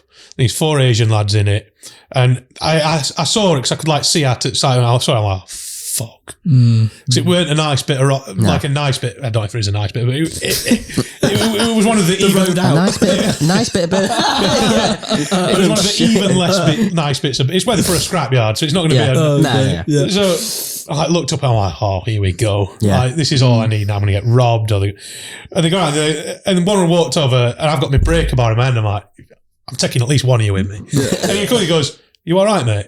I'm like, yeah. He goes, we've driven past you twice, but we've seen your legs out. He goes, do you need any help? Are you all right? I'm like, yeah. And he's like, do you want us to get you some food or anything, mate? I'm like, fucking hell. No way. And then they get me some bottles of water they had in cars. So I'm like, all right, give me some bottles of water. I'm like, we'll come back in a couple of hours and make sure you're still all right, pal. It's not a nice area. I'm like, fucking fair play. I'll take that back. You're the nice bit of Birmingham. You know what? I've always said it's the people of Birmingham. Oh, they were cracking lads. Like, to check. And then next day, it turned out I parked outside like a haulage yard, and one of their mechanics came out next day. He's like, mate, we've just been watching on cameras. Like, are you all sorted? And it's like, oh, maybe it's not such a bad place. No, it's like, Yeah. There's nice people in every area. yeah, Of course there is. There's good and bad to every area. There is good and bad to every area. But yeah, anyway, I got it all back together and got it all bled up, and Ragnar like, yeah, I'm good. And by this time it's like 1 o'clock in the morning. Oh, no. And he's like, are you going to be all right for the next day? I'm like, I'm definitely going to take my allotted break and not run over my working time directive. But that'll be fine. But but yeah, first in queue for scrapyard next morning, and it's like, I don't get these drivers who just sit there and wait. No. And some of it is... I get changed. It might be a bit beyond some, but... Yeah, and they're sort of Or they're instructed told not to. But, yeah, I mean, it depends what it is, doesn't it, really? Like, you hear this, you can't change light bulbs. Yeah. Bullshit. Yeah. I am not parking at the side of the road for 4 hours and then sitting there while someone else changes the light bulb for me. I feel so I'd go home. demoralised by, it's a light bulb, I can do it. Yeah, I'd go home. Yeah. Like, sod you. Keep your wagon. I'm not driving for a company. I wouldn't work for a company like that. And it's wrong because we heard you went home. Yeah. The light bulb went. Yeah, that'd be it. Your wagon's there. I've left keys on tyre. Help yourselves. I just couldn't do it. No. There's no job satisfaction. No. And where do you get your stories? Like when you go to, I hate truck shows. I like some of the people there, but when you go there, I drove an Eaton twin splitter up Sutton Bank in 1960. Fuck off. You mean you stirred a sticker bat and drove up an hill? Big whoop. Like we were doing that at 12-year-old on Massey Ferguson 135s up hills in Peak District. Yeah. Who gives a shit? What's your point? Yeah. You've stirred a stick. You've not pushed it up, have you? But the lads are like, oh yeah, we broke down. Like you hear these used to do the runs to Iraq and stuff, like back in the 70s. And it's like, yeah, we broke down, we changed the gearbox at the side of the road. And they're the stories you want to be able to tell your kids in the future. Like, I want those stories. I don't want to go, I sat in an RDC at Morrison's for 6 hours until someone came out with a light bulb. Brilliant. Like, yeah, Dad, you're a hero. Yeah. Like, they're just not. No. Like Pete White, like I just listened to his podcast and he nailed it. He's just real, isn't he, with it? Yeah, he just nailed it. Like, you should be able to change a tyre. Like, these people can't. My own brother can't change a tyre. Yeah. Like, listen, I love him to bits, but he's like the polar opposite of me. Yeah. He's not got a practical bone in his body. My mum's been out and changed a car tyre for him before. He couldn't do it. The one that really annoys me, he didn't know that you had to have an MOT on your car. Yeah. Because when he lived at home, my dad just sorted it. Because it was easier than getting him involved. It was just easier just to take his car off him for a day and get it tested. Done. So he drove around without an MOT in centre-ish, and he lives not far off the centre of Sheffield, and he drives into the centre a lot. Yeah. I don't think he had an MOT for 2 years and never got caught. What? Brilliant. I drove my Land Rover from my place to my workshop, which is 1.5 miles in the middle of nowhere, and I got fucking done for having no MOT. Oh, no. That's just... Typical. And then ADHD kick. So I was arguing with this copper, because you can drive, if you've not got an MOT, you can drive to an MOT or you can drive to a place of repair. Yeah. And it says that on the government website. Yeah. And this copper pulled me over. I knew why you were pulling me. Yeah. And I just, fuck's sake. So I went, sorry, I'm just driving it to my workshop there to get it, do some jobs on it. If it said, oh, you can't do that. Yeah, I can. It fucking says it. I'm like, I'm fucking right here. Yeah. I get it up on that. Says it. No, it's not right. You're a copper. That's the fucking government website. Yeah.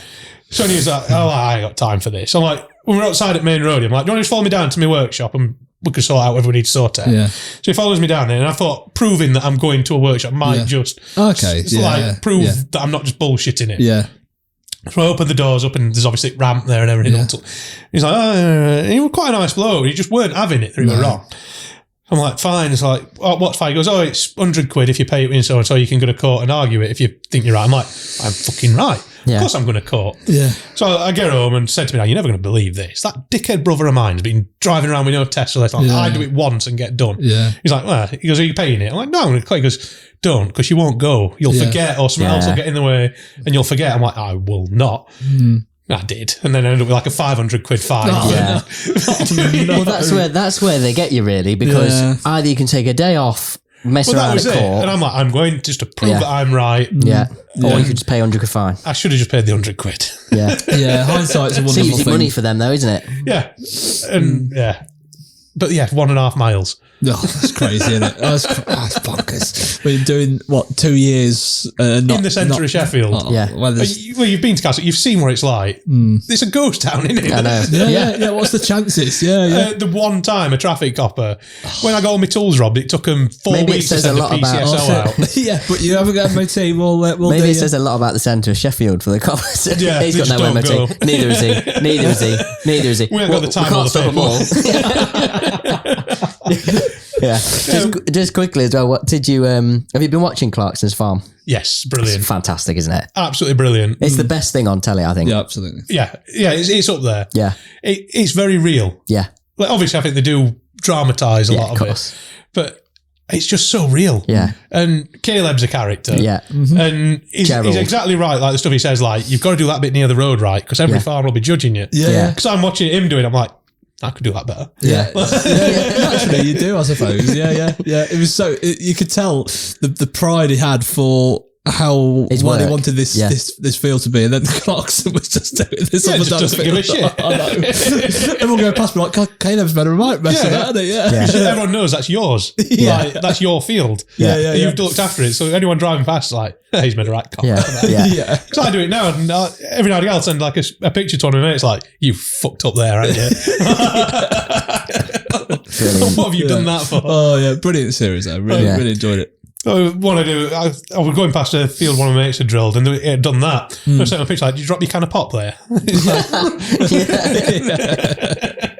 I love the banter as well that you can have. Farming's if you think garages are on PC, farmyards are a different. It's good camaraderie, but then if you get something wrong, you're going to get roasted. Oh, you're going to get roasted. Yeah. And even while you're helping someone fix something, you'll just roast them constantly. That's why me and Joe get along so well, because we both grew up in the farming sort of side. Yeah, it shows. We just constantly roast each other. Yeah. Is the future good for farming? What do you reckon now? No. Because it doesn't look good, does it? No. The thing that terrifies me, I won't go deep into it because it's politics again, but the Labour government in Wales, in the last sort of year or so, are destroying farming. There's been protests galore, and now that same government's in charge of Britain, and there were 84 words in their policy on agriculture in the run up to the election. Oh, great. It's terrifying.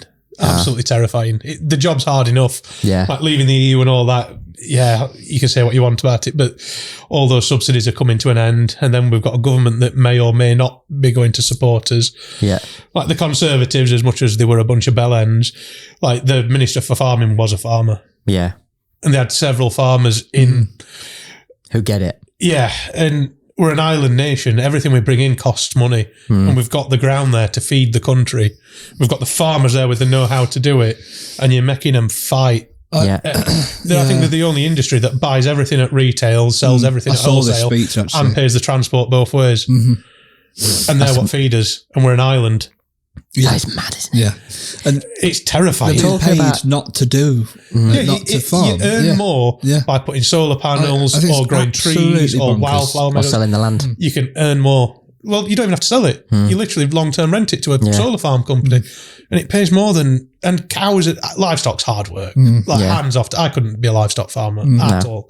Don't get me wrong, I've done calving and lambing and stuff. I hate it. Yeah. And people do that day in, day out in the wind and rain, and you're making life even hard. They've got one of the hardest jobs in the world. I've seen it firsthand. And you're making it even harder for them. Yeah. Like, give them a break. Yeah. It's like the Clarkson with the pigs as well. Oh, that looked absolute chaos. It's heartbreaking. Yeah. And there's nothing, like, if you've spent 8 hours helping a cow calve, and it was hard on the calf, hard on the mother, hard on you, because you've emotionally, 8 hours, and then emotionally you get attached to them because you've spent 8 hours, and it dies. And you've got to go and do another one.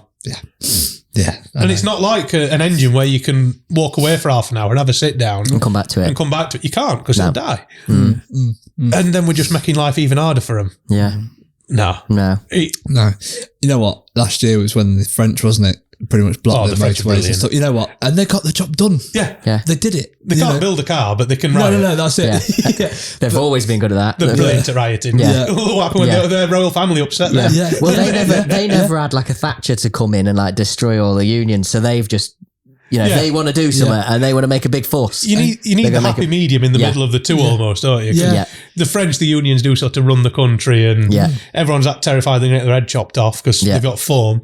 It's Didn't they do something in Germany as well? Didn't they? What did it was happening all over. Europe was kicking off in a big way. But half of it's Ukraine, because Ukraine produced most of the grain in Europe. And then people are going, well, why can't we produce all this grain? Like, well, we could. Exactly. We could. Yeah. But all these people want to grow wildlife meadows for badgers to run around in. And it's not sustainable. It's completely backwards. We're an island. Like, at least the others, they can truck it in from each other, and it's not such a big deal. No. Everything we bring in has to come on a boat. Costs a fortune. It costs a fortune. And we could do it all ourselves. We could do it all ourselves. Where's the logic? We could do everything. Yeah. But we could do a vast majority of it. Of course we could. And it's such high, you will not get, I don't care what Americans say, I've argued with a lot of them, British beef is the best in the world. Yeah. And that's not a boast, it's fact. Yeah. Theirs might be bigger, but it tastes, covered in more salt. Yeah, but it's corn-fed. Yeah. There's no British, and it's so renewable, British beef. It's... they're eating grass, and that grass is a massive carbon sink. Yeah. It's literally sinking carbon. You fertilise it that much, so the grass on the farm, they'll get 4 cuts off that a year. So the cows will graze it in the summer, and you've got half your fields you'll graze your cows, and half you'll grow for grass to make silage to feed them in the winter.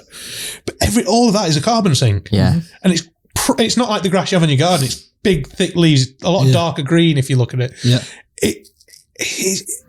It just makes so much sense. Yeah, of course it does. And the land's, and it's not fit to grow crops on half that land because it's on hills and whatever. And it's not grassland. Yeah. That's what it's there for. Why aren't we making the most of it? And we get this wonderful thing. A cow, you can eat pretty much every bit of a cow. Yeah. And it's good for you. Yeah. And it's tasty and it's brilliant and it's British. I can't remember. I don't want to quote the figures because I can't remember where it. But when you actually look into British farming, it can be made carbon neutral very easily just because of how we do it and what the land we're using and what it can't be used for. A lot of the statistics when they're going about cows wrecking it, it's on American farms where they're corn fed. So you're growing corn in one field to feed your cows in another field. That's interesting. You've not got like the rotationary systems we have in the UK. It's not something I'm an expert on, so I don't want to quote the figure. But that would make sense that they've used data to make it look bad. Yeah, well, of course they do. Yeah. Everyone manipulates data to look the way they want it to. Yeah.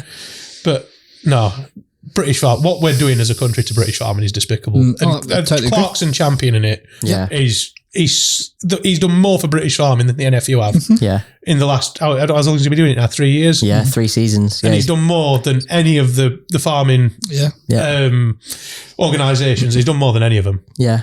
Because he's put a spotlight on it. Yes. If he doesn't get a knighthood in the next few years. Yeah. He deserves it. He does. Yeah, he does. He does. Literally just for what he's done on the farming side. And hopefully King Charles will, because he's quite a big advocate on British farming and sustainability. I'm hoping he'll see that and see past the knobhead that he can be as well. Because he needs to be that, because that's what draws people in. And that's what makes it entertaining. Yeah. He's trying to watch him. And it's having that juxtaposition of him and Cheerful Charlie. Yeah. You've got your traditional expert who's quite reserved. It makes me laugh because Clarkson will come out with something and Charlie will go, no. The dynamic can't do that. of Gerald, Charlie, Caleb and Jeremy is just perfect. Yeah. How you've pulled those people together without casting it is just amazing. And then I just love the Lisa, and was it her nephew was on recently, and have you got your accreditation? Yeah. Yeah. Oh, that was brilliant. It means it's a double negative. It means no.